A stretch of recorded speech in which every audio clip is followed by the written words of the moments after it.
Bonjour. Je suis Elena, l'assistante virtuelle du cabinet Upsilon Consulting. Aujourd'hui, j'ai pour mission de présenter en vidéo une de nos anciennes publications sur LinkedIn. Le sujet d'aujourd'hui concerne la méthode d'améliorer la cohérence de vos déclarations fiscales pour réduire le risque qu'un recoupement conduise à un contrôle fiscal.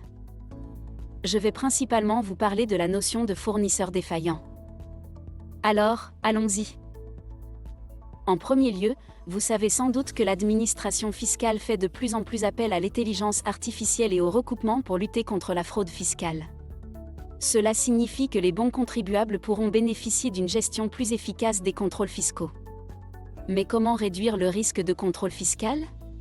De ce que nous savons, l'administration dispose d'un système de notation des incohérences relevées. Ces incohérences peuvent être: premièrement, non-concordance entre les chiffres déclarés par un client et son fournisseur. On parle notamment de fournisseur défaillant. Mais qu'est-ce qu'un fournisseur défaillant ?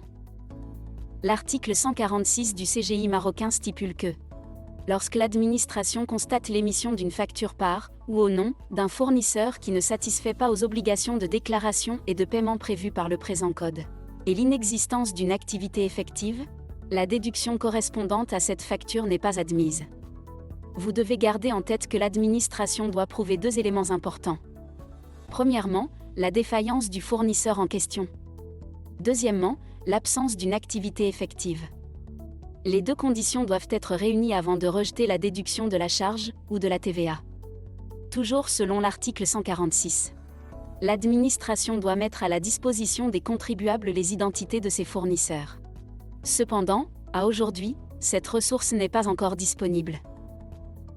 Maintenant que nous avons présenté les éléments constitutifs de ce risque, nous vous présentons quelques conseils.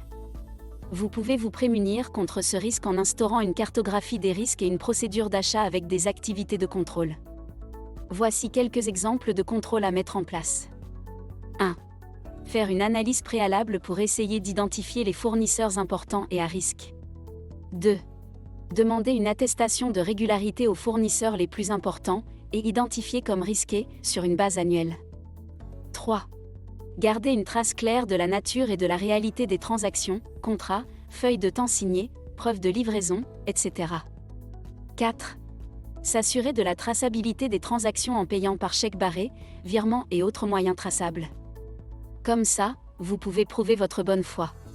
Vous pouvez aussi dégager votre responsabilité quant aux agissements de tiers. Nous espérons que cette mini-vidéo a été instructive. Elle a été préparée par Upsilon Consulting. Notre cabinet d'expertise comptable vous apporte l'engagement de nos associés, de nos managers et de l'ensemble de notre équipe à gérer vos problématiques fiscales et de gestion des risques.